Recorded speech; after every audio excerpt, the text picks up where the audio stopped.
The Tampa Bay Buccaneers beat the Arizona Cardinals 20-17 here inside Raymond James Stadium. It ends the three-game losing streak, which is the most important thing we can talk about. On one hand, you don't apologize for wins in the NFL.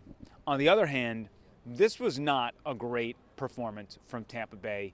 It wasn't even a B effort from Tampa Bay. They were outgained by nearly 100 yards from Arizona. The key tipping point in this contest were about 3 to 4 plays, and credit to Tampa Bay for finding a way to be on the right side of those. First off, +2 in turnover margin. So the interception by Antoine Winfield Jr., the fumble recovery by Tyke Smith, both of those drives were likely going to result in points for Arizona, and those turnovers wiped that out.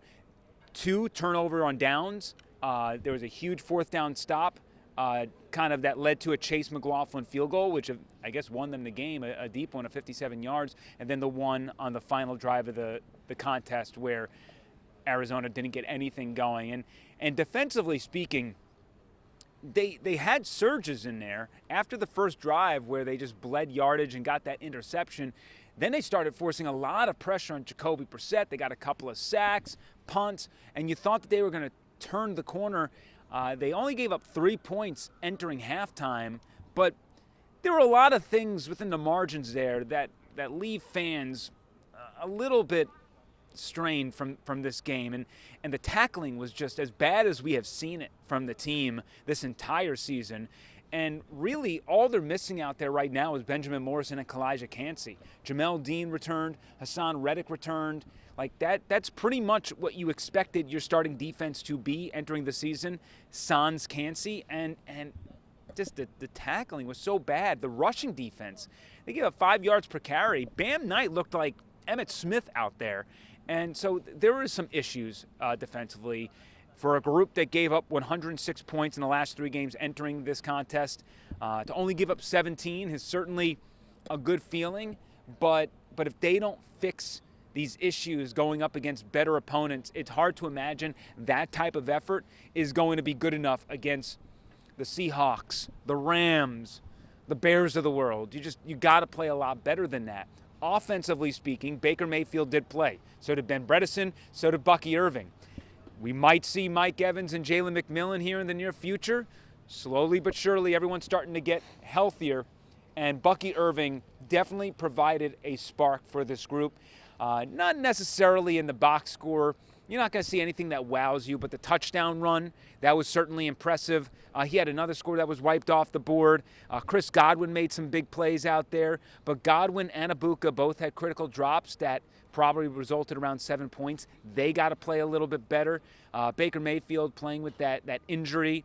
He managed the game, but certain throws sailed on him. He's still not quite at that MVP level that we saw in the first 6 weeks of the season. So there's a lot to clean up from this game. And the team's entering week 14. And they've kind of been an up and down group all year long. At some point, unless they prove otherwise, they're becoming a team that just is incapable of having their A effort on a given game. We still have yet to see special teams, offense and defense all click at once, and only on rare occasions have we had 2 of those 3 units clicking at once. So you're still leading the NFC South, despite the fact that the Rams the Rams were upset by the Panthers. And Panthers have now beaten the Rams and the Packers, which is really impressive from Dave Canales' group. You're going to have to face them for the division in a few weeks. They're not going to let you just back into that NFC South championship. The Bucs are going to have to earn it. Luckily for them, the schedule is still favorable. Up next, the New Orleans Saints, right here from Raymond James Stadium. Then they have a quick turnaround on Thursday night against the Atlanta Falcons, who just lost to the New York Jets. They are on life support as far as the NFC South. And that game on Thursday night in 10 days or so, that could very well eliminate the Falcons from playoff contention completely. So we'll get there when we get there, but the Saints should be a win. And no ifs and buts about that. And in the end, the Bucs keep the train rolling and hopefully get a little bit healthier as they move forward.